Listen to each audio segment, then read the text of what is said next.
आप देख रहे हैं एकलव्य एजुकेशन सेंटर। मैं हूं केवल आपके सामने और इस खास एपिसोड में आपका हार्दिक स्वागत एवं अभिनंदन है।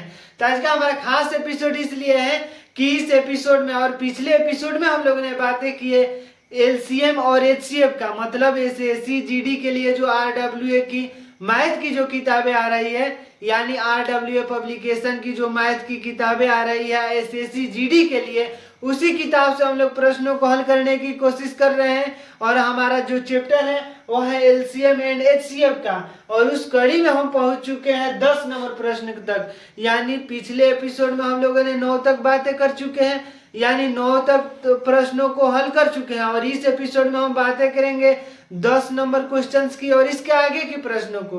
तो चलिए इस प्रश्न को हल करते हैं। और यह सभी प्रीवियस ईयर क्वेश्चंस है, यानी एसएससी जीडी की यानी आरडब्ल्यूए की जो किताबें आ रही है उस किताब को में आप देखेंगे। यह प्रश्न 10 नंबर पर है, एलसीएम एंड एचसीएफ चैप्टर का है।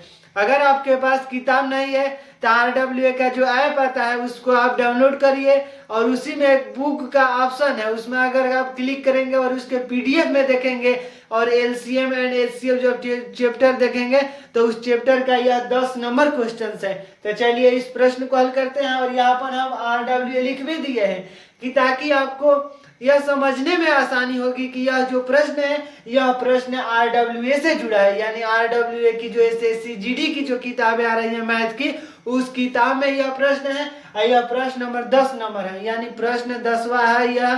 तो आइए इस प्रश्न को हल करते हैं। और हमारे सामने जो प्रश्न है यह प्रश्न है कि 3 संख्याएं 4:5:6 के अनुपात में है और उनका एलसीएम 180 है, तो उनका एचसीएफ ज्ञात कीजिए। यानी हमें इसमें एचसीएफ ज्ञात करना है। और इसमें एक गलती हो चुका है, इस प्रश्न में यह गलती है कि यहाँ पर जो 6 है यहाँ पर 3 होगा। यानी जो आप किताब देखेंगे और किताब के उस सोल्यूशन में जाएंगे, यानी आरडब्ल्यूए की जो किताबें आ रही है उस किताब के अगर आप सोल्यूशन को देखेंगे, मतलब उस किताब में भी सोल्यूशन दिया है ताकि विद्यार्थियों को आसानी से समझ में आ सके। तो वह सोल्यूशन में यह बात को बताया है कि जो 6 है यहाँ पर 6 नहीं है, यहाँ पर गलती हो चुका है प्रिंट में, यानी यहाँ पर 3 होगा। अगर हम 6 रख रहे हैं तो हमें 6 से यह मतलब पूरी तरह से नहीं कट पाएगा। तो इस तरह से जो प्रिंटिंग में मिस हुआ है, यानी 6 के जगह पर हमें 3 बना लेना है। तो इस तरह से 10 नंबर का क्वेश्चन है कि 3 संख्या 4:5:3 के अनुपात में है, न कि 6 के अनुपात में है। तो इस तरह से के अनुपात में और उनका एलसीएम जब 180 है तो एचसीएफ ज्ञात कीजिए। अगर आप इस प्रश्न में फंस रहे होंगे तो यह प्रश्न में गलती प्रिंट हुआ है, यानी 6 नंबर मतलब 6 के जगह पर 3 होगा। तो चलिए इस प्रश्न को हल करते हैं। और हम जानते हैं कि अगर किसी संख्याओं के अनुपात में जब एचसीएफ से गुणा कर देते हैं तो वह एलसीएम के बराबर हो जाता है। यानी जैसे ही हमारे मान लीजिए अगर एलसीएम हमारे पास है, एलसीएम है 180, एचसीएफ मान लिए अगर हम एचसीएफ अगर x है, हमारे पास संख्याओं का अनुपात यानी संख्याओं का जब अनुपात हमें मालूम हो, संख्याओं का अनुपात, तो जो संख्याओं का अनुपात है वो अनुपात है 4:5:3। यानी हमारे संख्याओं का अनुपात भी दिया है, एलसीएम भी दिया है, और जैसे ही हम एचसीएफ को x मानेंगे तो हमारे पास वो एचसीएफ की वैल्यू यानी x की वैल्यू जो होगी वही एचसीएफ तो होगा। तो इस तरह से हम इस प्रश्न को हल करते हैं। और हम जानते हैं अगर इस अनुपातों में गुणा कर देते हैं, यानी 4:5:3 अगर x कर देते हैं, यानी इसके अनुपात में जब हम गुणा कर देते हैं तो यह एलसीएम के बराबर हो जाता है। यानी जैसे ही 4×5=20 यानी 60x इक्वल टू होता है 180, क्योंकि एलसीएम हमें दिया है और एलसीएम इस प्रश्न में दिया है कि एलसीएम 180 के बराबर है। तो इस तरह से हम एलसीएम की वैल्यू लिख दिए है 180। एक बार हम पुनः बता रहे हैं कि जो इस प्रश्न में प्रिंटिंग मिस हुआ है, यानी 6 के जगह पर 3 होगा। और जैसे ही हम जानते हैं कि एलसीएम बराबर 180 है, एचसीएफ मान लिया अगर x है, तो हमारे पास संख्याओं के अनुपात में जब एचसीएफ से गुणा कर देते हैं तो हमें मिल जाता है, मतलब अगर वह एलसीएम के बराबर हो जाता है। इस तरह से हम समझते हैं कि अगर किसी संख्याओं का अनुपात 1:2:3 है, अगर एचसीएफ हमारे पास है 5, यानी वह संख्या यह कौन सी है, तो संख्या हम बराबर कह सकते हैं कि संख्या है 1 गुणे 5 यानी 5 है, 2 गुणे 5 यानी 10 है, यानी 3 गुणे 5 यानी 15 है। तो इस तरह से आप इस बात को, हमारे भावनाओं को समझते होंगे कि जैसे ही HCF दिया होगा और अनुपात दिया होगा तो हम समझ सकते हैं कि वह संख्याएं कौन सी है, यानी संख्या भी निकाल सकते हैं। जब अनुपात में HCF से गुणा कर देते हैं तो वह संख्याओं के बराबर हो जाता है। और यहाँ पर है कि अगर संख्याओं के अनुपात में HCF से गुणा कर देते हैं तो वह LCM के बराबर हो जाता है। यानी जब संख्याएं हमें निकालना हो तो अनुपात में गुणा कर देते हैं HCF से तो हमें वो संख्याएं मिल जाती है। यानी जब 1:1:2:3 है, अगर HCF भी मालूम है और 3 और संख्याओं का रेशियो अगर मालूम है तो हम उस संख्या, वह कौन कौन सी संख्या है, हम निकाल सकते हैं। मतलब यहाँ से हमें कंसेप्ट लेना है और इस प्रश्न में करना है। यानी हम पुनः बता रहे हैं कि जब संख्याओं का अनुपात दिया हो, यानी अनुपात हमारे पास है 1:2:3, यानी मान लिया हम HCF 5 है तो वह संख्याएं कौन कौन सी है, तो संख्याओं को हम आसानी से निकाल सकते हैं। अगर अनुपात में अगर HCF से गुणा कर देते हैं तो वह संख्याएं मिल जाते हैं। यानी संख्या अगर हम एग्जाम्पल्स के तौर पर ये लिए हैं, यानी यह संख्याएं होंगी 5 होंगी, 10 होंगी, 15 होंगी। तो इस तरह से हम HCF के माध्यम से और संख्याओं का अनुपात दिया हो तो हम संख्याएं कौन कौन सी है ये निकाल सकते हैं। और यही कंसेप्ट यहाँ पर है कि जब संख्याओं का अनुपात दिया हो तो संख्याओं के अनुपात में जैसे ही HCF से गुणा कर देते हैं तो वो LCM के बराबर हो जाता है। यानी LCM के जैसे ही बराबर हुआ, यानी 4 गुणे 5 गुणे 3 गुणा हम HCF से कर दिए, यानी 1 से गुणा किए तो हमारे सामने LCM के बराबर हो गया। तो इस तरह से 60 x बराबर 180, यानी x की वैल्यू हमारे पास होगी 180/60, यानी x की वैल्यू होगी 3। तो इस तरह से जो HCF होगा वो होगा HCF बराबर 3, यानी हम HCF की वैल्यू निकाल दिए हैं। HCF होगा HCF इक्वल टू 3।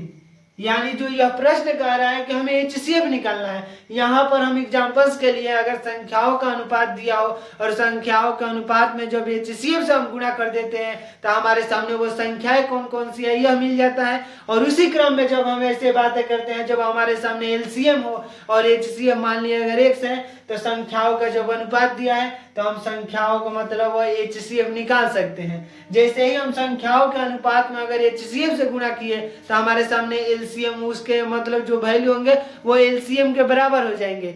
यानी हम 4 गुणे 5 गुणे 3 गुणे x किए, इसके बाद हम जैसे ही LCM के बराबर यानी 60 x बराबर 180, यानी x की वैल्यू होगी 3। तो इस तरह से जो HCF होगा वह 3 होगा। हम यह एग्जाम्पल लिए हैं। तो इस तरह से हमारे जो प्रश्न, अगर मान लीजिए यहाँ पर हमें संख्याएं बतानी होंगी कि वह संख्याएं कौन कौन सी है, तो संख्याएं हैं हमारे पास 4 गुणे 3 यानी 12 है, एक संख्या 12 है, दूसरी संख्या 5 गुणे 3 यानी दूसरी संख्या 15 है, और तीसरी संख्या यानी 3 गुणे 3 यानी तीसरी संख्या 9 है। तो इस तरह से हम संख्याओं को भी निकाल सकते हैं। यानी जो संख्या यहाँ पर जो बुक्स में आप देखेंगे तो इसको 18 दे दिया है, लेकिन यह गलती है। जब एक बार आप 3 मान लिए तो फिर यहाँ पर 6 मान लिया है। तो इस तरह से जो किताब में कुछ प्रिंटिंग में मिस कर दिया है। तो यानी जो संख्याएं होंगी वो होंगी 9, यानी 12, 15 और 9। तो इस तरह से जो प्रश्न है, प्रश्न में HCF हमें केवल निकालने के लिए कहा है, तो HCF होगा 3। और जैसे ही हमें जब संख्याएं निकालना होगा तो संख्याओं के अनुपात में जब HCF से गुणा कर देते हैं तो वो HCF मिल जाता है, यानी वो संख्याएं मिल जाती है। एक बार हम पुनः बता रहे, जब संख्याओं के अनुपात में जब HCF से गुणा कर देते हैं तो वो संख्याएं कौन कौन सी है हमें यह पता चल जाता है। तो इस तरह से संख्याओं के अनुपात में हम 3 से गुणा कर दिया, यानी 12 होगा, 15 होगा और 9 होगा। तो इस तरह से हम 10 नंबर प्रश्न को हल कर चुके हैं। और 10 नंबर प्रश्न का जो उत्तर होगा HCF, यानी HCF होगा 3। इस तरह से हम अगले प्रश्न यानी 11 नंबर प्रश्न की बातें करेंगे। अब हमारे सामने जो यह प्रश्न है, यह प्रश्न है 11 नंबर, यानी 10 नंबर प्रश्न को हम हल कर चुके हैं और 10 नंबर प्रश्न का जो HCF होगा वो होगा 3। तो इस तरह से जब 11 नंबर प्रश्न है हमारे सामने, यानी 3/4, 5/7 और 7/9 और 1/2 का हमें HCF ज्ञात करना है। तो इस तरह से जब HCF ज्ञात करना है, यह जो है मतलब नोमिनेटर और डिनोमिनेटर की जो बातें हो रही हैं तो हमें HCF निकालते हैं। तो HCF बराबर होता है, हमें सूत्र मालूम होना चाहिए, HCF जब इस तरह से हमारे सामने प्रश्न यानी भिन्नात्मक प्रश्न हो तो हम इस तरह से करते हैं। HCF जब हमें निकालना हो तो HCF ऑफ न्यूमरेटर यानी HCF न्यूमरेटर का और LCM डिनोमिनेटर का निकालते हैं। तो जैसे ही हमारे सामने जो प्रश्न है यह डिनोमिनेटर और डिनोमिनेटर की तरह ही है, यानी न्यूमरेटर पहले में 3 है और डिनोमिनेटर 4 है। इस तरह से जो प्रश्न हो हमारे सामने और जब HCF निकालना हो तो हम इस तरह से करेंगे। तो चलिए इस प्रश्न को हल करते हैं। HCF ऑफ न्यूमरेटर की जो बातें करते हैं तो हमारे सामने होंगे मतलब 3 यानी 5 7 यानी 3 5 7 1 यानी सभी यह प्राइम नंबर्स है 3 5 7 और 1। तो इस तरह से जो हमारा HCF होगा वो होगा 1, क्योंकि जब प्राइम नंबर होंगे यानी अभाज्य संख्याओं का HCF 1 होता है, क्योंकि यह किसी से विभाज्य ही नहीं हो रही है यानी विभाजित नहीं हो रही है। तो इस तरह से जो HCF होगा वो होगा A1। और जब LCM की बातें करते हैं तो LCM डिनोमिनेटर की निकालते हैं और LCM जो होगा हमारे सामने यानी LCM निकाल सकते हैं 4 7 9 2 4 7 9 2 का हमें जब LCM निकालना है तो यहाँ पर 2 होगा, फिर 7 9 1 फिर 2 से करेंगे तो 1 7 9 1 फिर हो जाएगा। तो यहाँ पर 7 और मतलब 7 या 9 लिख सकते हैं। तो ये इस तरह से हमारा जो LCM होगा 2 गुणे 2 गुणे 7 गुणे 9 तो 2 दूनी के 4 7 चौक 28 यानी 9 7 63 में जब 4 से गुणा करेंगे 63 में 4 से गुणा करेंगे तो हमारे सामने होगा 4 12 के 2 हाथ में मतलब 1 हासिल, मतलब 1 हमारे हाथ में बच गया 1। यहाँ से होगा 4 6 24 1 25 यानी जो हमारा LCM होगा वो होगा 252। एक बार 4 12 और 4 6 24 1 25। तो इस तरह से हमारे जो HCF होंगे वो HCF होगा हमारे पास होगा 1/252। तो इस तरह से हम 11 नंबर प्रश्न को हल कर चुके हैं और 11 नंबर प्रश्न का जो उत्तर होगा 1/252। तो इस तरह से जो 11 नंबर प्रश्न में हमें जब HCF निकालना हो और न्यूमरेटर और डिनोमिनेटर की जो कल्पना हो रही है तो उस समय HCF निकालने के लिए HCF हम न्यूमरेटर निकालते हैं, यानी जो हमारे न्यूमरेटर में जितने भी अंक दिए हैं उनका HCF निकालते हैं और डिनोमिनेटर में जितने भी अंक दिए हैं उनका LCM निकालते हैं। तो इस तरह से जब HCF निकालना होगा यानी HCF अपन LCM, तो इस तरह से HCF आया 1 और LCM आया 252। तो हम यहाँ पर भी कर चुके हैं। तो 2 दूनी के 4 चौक 28 28 9 यानी 252। तो इस तरह से 252 हो गया, HCF होगा 1/252। तो इस तरह से 11 नंबर प्रश्न को हम हल कर चुके हैं और 11 नंबर के बाद अब अगला बारी है 12 नंबर, यानी 11 नंबर का जो उत्तर होगा 1/252। 11 नंबर के बाद हम प्रश्न में पहुंच चुके हैं 12 नंबर, यानी 11 नंबर यानी हम 10 नंबर प्रश्न को हल कर चुके हैं, 11 नंबर प्रश्न को भी हल कर चुके हैं इस एपिसोड में। और बारी है 12 नंबर क्वेश्चंस की, यानी अब 11 और 12 यानी 12 नंबर प्रश्नों को हल करेंगे।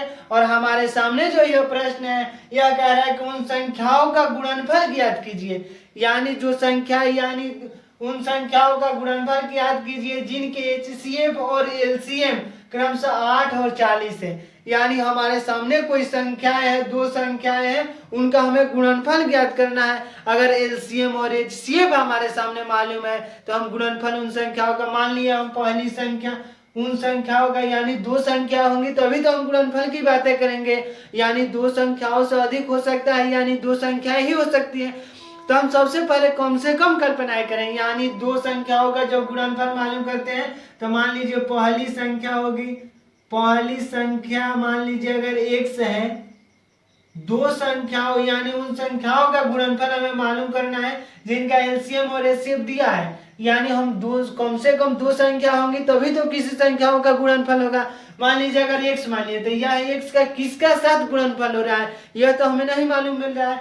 और जैसे ही हम यहाँ पर मान लिए z मान लिए तो x z का गुणनफल हो जाएगा। तो इस तरह से अगर y मान लिए तो x y का गुणनफल। तो इसी तरह से मान लिया हम पहली संख्या अगर x है और दूसरी संख्या को मान लिया अगर y है, दूसरी संख्या बराबर दूसरी संख्या हमारे पास y है, यानी हमारे सामने जो दो संख्याएं है वह संख्या, पहली संख्या अगर x मान ली है तो दूसरी संख्या निश्चित तौर पर y होंगी। यानी दो संख्याओं का ही तो गुणनफल हो सकता है, यानी एक संख्या का गुणनफल की हम कल्पनाएं नहीं कर सकते हैं। तो जब दो संख्याओं का गुणनफल हमें मालूम है, यानी एलसीएम मालूम है और एचसीएफ जो मालूम है, तो वह संख्याएं कौन सी है, मतलब दो संख्याओं का गुणनफल कितना होगा हम निकाल सकते हैं। और हमारे सामने एलसीएम भी दिया है, एलसीएम दिया है हमारे पास 40 और एचसीएफ दिया है 8। यहाँ पर एलसीएम और एचसीएफ में जैसे एचसीएफ पहले है यानी क्रमशः की बातें हो रही है, तो क्रमशः की बातें का मतलब जो पहले है वो पहले रहेगा, यानी एचसीएफ है, एचसीएफ की वैल्यू 8 होगी और एलसीएम बाद में है यानी एलसीएम की वैल्यू 40 होगी। तो इस तरह से हमारी पहली संख्या अगर x माने अगर दूसरी संख्या y मान रहे हैं तो संख्याओं का गुणनफल हमें मालूम करना है। और हम जानते हैं हमारे पास सूत्र है कि पहली संख्या गुणे दूसरी संख्या, पहली संख्या गुणे दूसरी संख्या जो है वो बराबर होती है एलसीएम और एचसीएफ के गुणनफल के, यानी एलसीएम इंटू एचसीएफ। यानी हमारे सामने जो यह प्रश्न कर रहा है कि उन संख्याओं का गुणनफल ही केवल ज्ञात करना है कि उन संख्याओं के जो गुणनफल है वो बराबर किसके, कितने के बराबर है। तो इस तरह से हमारे सामने जो सूत्र होता है कि पहली संख्या गुणे दूसरी संख्या यह बराबर होती है एलसीएम और एचसीएफ की। तो इस तरह से हमारे सामने जो पहली संख्या अगर x है तो दूसरी संख्या हम y माने हैं और हमारे सामने एलसीएम दिया है 40 और एचसीएफ दिया है 8, यानी x y बराबर है और मतलब 8 का 32 यानी 320। इस तरह से दो संख्याओं का गुणनफल जो होगा 320। तो इस तरह से हम 12 नंबर प्रश्नों को हल कर चुके हैं। और 12 नंबर प्रश्न इसलिए महत्वपूर्ण है क्योंकि इसमें शब्दों का प्रयोग है। अगर हमें मालूम है कि उन संख्याओं का गुणनफल ज्ञात कीजिए, यानी एक संख्या तो होंगी नहीं, यानी दो संख्या होंगी तभी तो गुणनफल की कल्पना कर सकते हैं। यानी हम पहली संख्या को अगर x मान लिए तो दूसरी संख्याओं को निश्चित तौर पर कुछ मानेंगे। अगर दूसरी संख्याओं का अगर हम y मान लेते हैं यानी x इंटू वाई, यानी पहली संख्या गुणे दूसरी संख्या बराबर होता है एलसीएम और एचसीएफ का। तो इस तरह से पहली संख्या को x माने दूसरी संख्या को y, यह बराबर होता है एलसीएम और एचसीएफ का। इस तरह से x y बराबर है 40 गुणे 8, क्योंकि हमारे सामने एलसीएम प्रश्न में दिया है, एलसीएम दिया है मतलब 40 और एचसीएफ दिया है 8 है। तो इस तरह से जो एलसीएम और एचसीएफ यानी एक्स वाई की जो वैल्यू होगी वो होगी 320। तो इस तरह से 12 नंबर प्रश्नों को हम हल कर चुके हैं और आगे हम करेंगे 13 नंबर प्रश्नों की। यानी जो 12 नंबर प्रश्न है दो संख्याओं का जो गुणनफल होगा वो होगा 320। अब हम 13 नंबर प्रश्नों को हल करेंगे। अब आपके सामने जो यह प्रश्न है यह प्रश्न नंबर 13 है, यानी 12 प्रश्नों को हम हल कर चुके हैं। यह जो प्रश्न है यह प्रश्न है 13 नंबर। यह प्रश्न जो है RWA की जो SSC GD की जो मैथ की किताबें आती हैं उसी किताब का यह प्रश्न है, यह प्रश्न नंबर 13 है। यानी RWA हम यहाँ पर लिख भी दिए हैं ताकि आप आसानी से समझ पाए कि यह प्रश्न जो है कहाँ से आ रहे हैं। यानी प्रश्न जो है यह SSC GD के जो मैथ की किताबें आ रही है उसी किताब से यह LCM एंड HCF जो चैप्टर है यानी दूसरा ही चैप्टर है और दूसरा चैप्टर का हम 13 नंबर प्रश्नों को आज हल करेंगे। और 13 नंबर प्रश्न हम RWA लिख भी दिए हैं। यानी अगर आपके पास किताब नहीं है, अगर आपके पास किताब नहीं है तो आप RWA के ऐप डाउनलोड करिए और उस ऐप में आप बुक के सेक्शन में जाएंगे तो वहां पर आपको PDF मिल जाएगा और उस PDF में आप देख पाएंगे कि यह 13 नंबर प्रश्न है LCM एंड HCF चैप्टर का, वो SSC GD की जो किताबें आ रही है RWA की उसी किताब से। तो चलिए हम 13 नंबर प्रश्नों को हल करते हैं। और 13 नंबर प्रश्न कर रहा है कि 8, 16, 20, 32 से विभाजित सबसे छोटी संख्या ज्ञात करना है। यानी वो संख्या सबसे छोटी संख्या कौन सी है जो 8 से भी विभाज्य हो, 16 से भी विभाज्य हो, 20 से भी विभाज्य हो और 32 से भी विभाज्य होना चाहिए। यानी हमको सबसे छोटी संख्या ज्ञात करनी है। यानी सब छोटी संख्याओं की जब कल्पनाएं हो रही है तो हमारे सामने होगा एलसीएम, और एलसीएम का अर्थ ही होता है लोएस्ट कॉमन फैक्टर। यानी लोएस्ट कॉमन फैक्टर की जब कल्पनाएं हो रही है, यानी सबसे छोटी संख्या की जब चर्चाएं होंगी तो हमें एलसीएम निकालना होगा। तो इस तरह से हमारे सामने जो यह प्रश्न कर रहा है, तब विभाज्य सबसे छोटी संख्या ज्ञात करना है। यानी जब छोटी संख्या की बात करनी हो, यानी एलसीएम हम इस छोटी शब्द से ही समझ सकते हैं। यानी हाईएस्ट कॉमन फैक्टर का मतलब होता है एलसीएम, का मतलब होता है लोएस्ट कॉमन फैक्टर। यानी वह छोटी से छोटी संख्या कौन सी है जो यह तीनों यानी 8, 16, 20 और 32 से विभाज्य हो जाए। यानी इन चारों से विभाज्य होना चाहिए, न कि केवल एक संख्याओं से विभाज्य होगा। इस तरह से यह प्रश्न नहीं हो सकता है। तो हमें ऐसा कोई संख्या सबसे छोटी संख्याएं सोचनी है जो 8 से भी विभाज्य हो, 16 से भी विभाज्य हो, 32 से भी विभाज्य हो और 20 से भी विभाज्य हो। तो इस तरह से छोटी संख्या, यानी हम एलसीएम निकालेंगे। तो हमारे सामने जो एलसीएम निकालेंगे, यानी 8 का एलसीएम निकालेंगे, 16 का निकालेंगे, 20 का निकालेंगे और 32। यानी 8, 16, 20, 32।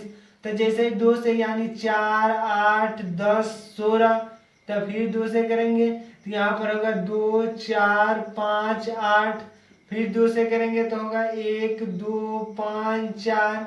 फिर 2 से, तो 2 से करेंगे तो 1, 1, 5, 2।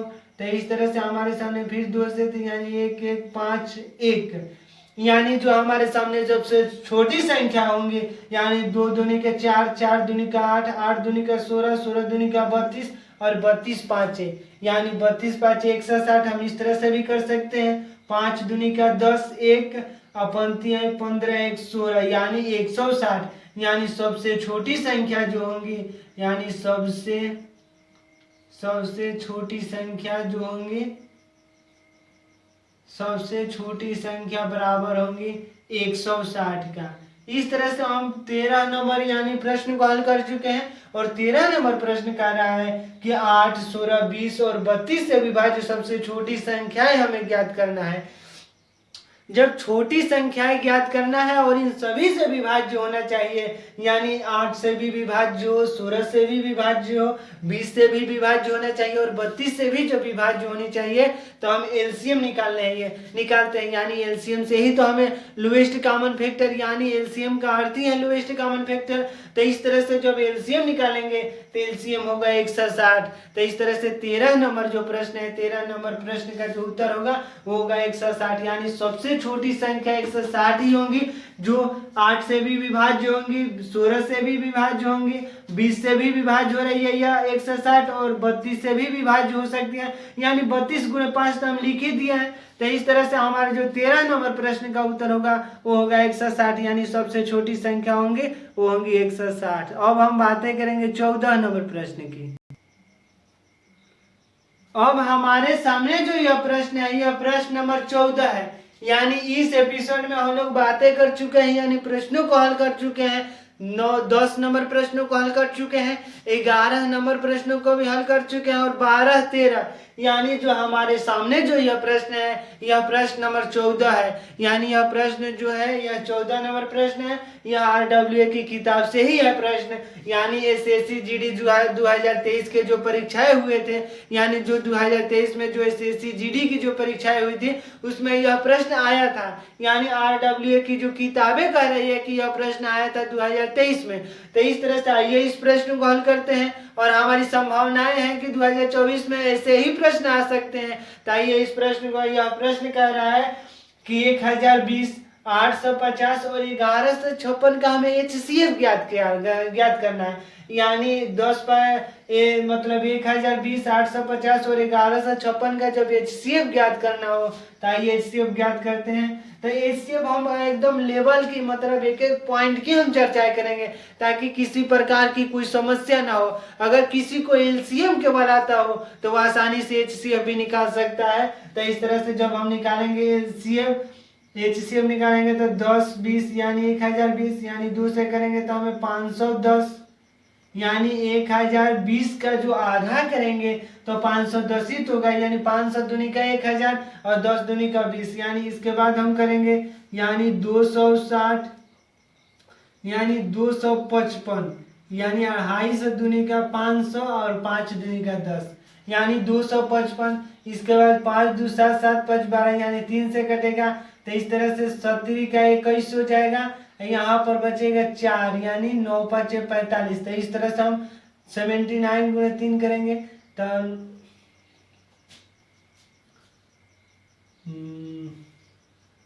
यानी 255 में हम जैसे ही 3 से भाग देंगे, 255 में 3 से जब भाग देंगे तो 70 का 21, यहाँ पर 4 बचा, यहाँ पर 5, अब 15 या 45, यानी 715। तो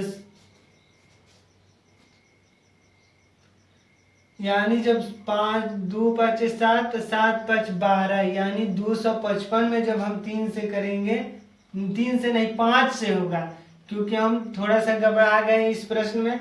यानी हम जब एलसीएम में, यानी जैसे ही हम गुणनखंड विधि से कर रहे हैं, यानी इन संख्याओं के जैसे ही 2 5 7 यानी 5, 3 से भी कर सकते हैं। यानी 2 से जब 1020 में हम 2 से किए थे, यानी 510 हुआ। फिर 2 से करेंगे तो 255 होगा, यानी 200 2.5 दूनी का 500 और 5 दूनी का 10, यानी 2 5 2 7 5 12, यानी 3 से कट सकता है यह संख्या है। तो 3 से कटाएंगे इसको तो हो जाएगा मतलब 70 का 21। यहाँ पर हमारे सामने जो बचे 4, तो फिर हमारे ऊपर 4, फिर 1 बढ़ जाएगा, यानी 4 तो 1, यहाँ पर 5 तो 3 बचे 15।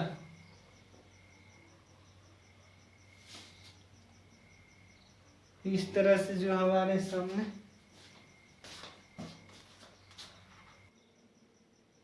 तो इस तरह से जब हम 255 में फिर 3 से किए, यानी 255 में जब 3 से करेंगे, यानी 255 में जब 3 से भाग दे रहे हैं, यानी 70 का 21, यहाँ पर 4 बचा और 9 बचे, यानी यहाँ पर फिर 1 करेंगे तो 3, तो यहाँ पर 1 बचा, यानी जो हमारे सामने 3 से मतलब 8 ऐसे कर रहे हैं।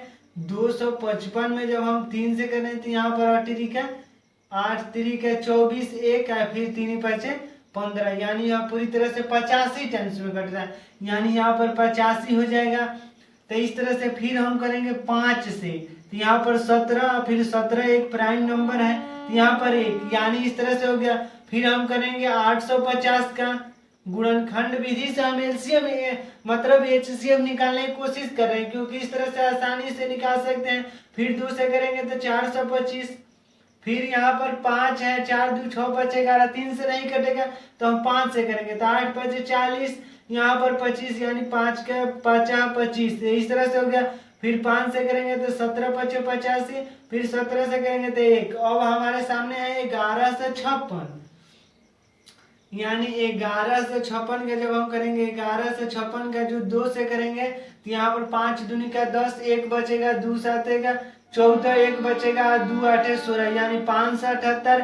फिर 2 से करेंगे तो 2 दूनी के 4, 1 बचा, 2 8 16, 1 2 9 18। फिर 289 हम जानते हैं कि 17 का स्क्वायर होता है, तो जब 17 करेंगे तो फिर 17 होगा, फिर 17 से करेंगे तो 1, यानी जो हमारे सामने जो कॉमन बच रहा है, यानी इसमें भी 2 1 कॉमन है इसमें, यानी 1 2 कॉमन मिल रहा है। यानी हम सबसे कम समय में, मतलब सबसे कम बार कौन आया है, तो इसमें ही तो केवल आया है 2 1 बार। यानी एचसीएफ निकालने के लिए हमें जो सबसे कम टाइम्स जो संख्या आई रहती है, यानी फैक्टर्स के रूप में हम उन्हीं को लेते हैं। तो यहाँ पर 2 है, यहाँ पर 17 2 बार आएंगे, लेकिन यहाँ पर 1 ही बार है, तो इस तरह से हम 17 लेंगे। लेकिन इसमें 3 है तो इसमें नहीं है, इसमें 5 भी नहीं है, तो इस तरह से हमारे सामने जो होगा 2 गुणे 17, यानी 34। जो एचसीएफ होगा वो होगा 34। तो इस तरह से एचसीएफ बराबर 34 हम इस तरह से भी कर सकते हैं। अगर हमें निकालना होगा, अगर 1020 हम लिख रहे हैं, 1020 को हम लिख सकते हैं 2 गुणे 3 गुणे 5 गुणे 17। फिर हम लिख सकते हैं 850 को लिख सकते हैं 2 गुणे 5 गुणे 5 गुणे 17। फिर हम लिख सकते हैं 1156 को।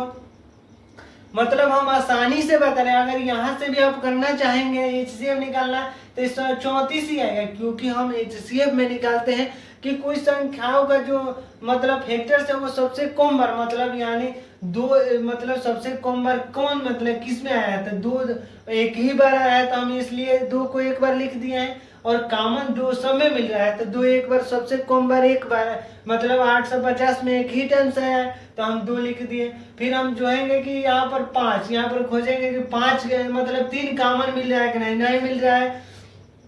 फिर हम 17 को ढूंढेंगे तो 17 केवल मतलब एक बार इसमें आया है, एक बार इसमें, लेकिन इसमें 2 बार आया था। इस तरह से सबसे कम बार इसमें आया 17, एक ही बार आया यानी 17 दूनी का 34। इस तरह से भी कर सकते हैं 2 गुणे 2 गुणे 17 गुणे 17। तो इस तरह से हमारे सामने 1 2 यहाँ पर कॉमन मिल गया।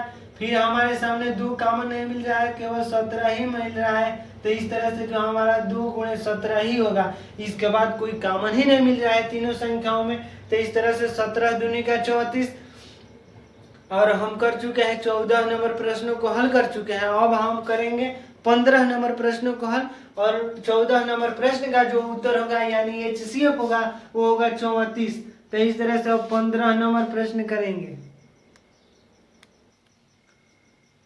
अब हमारे सामने जो यह प्रश्न है यह प्रश्न नंबर 15 है, यानी 14 नंबर प्रश्नों को हल कर चुके हैं। और जो 15 नंबर प्रश्न है, 15 नंबर प्रश्न कर रहा है कि 3 संख्याओं 120, 240 और 480 का LCM ज्ञात करना है। यानी पिछले प्रश्न में हम HCF ज्ञात किए और इस प्रश्न में हम LCM ज्ञात करेंगे। एक बार पुनः बता रहे हैं कि यह जो प्रश्न है यह RWA की SSC GD की जो मैथ की किताबें आ रही है उसी किताब का यह 15 नंबर क्वेश्चन है। यह LCM एंड HCF चैप्टर का है। तो इस तरह से आइए 15 नंबर प्रश्नों को हल करते हैं।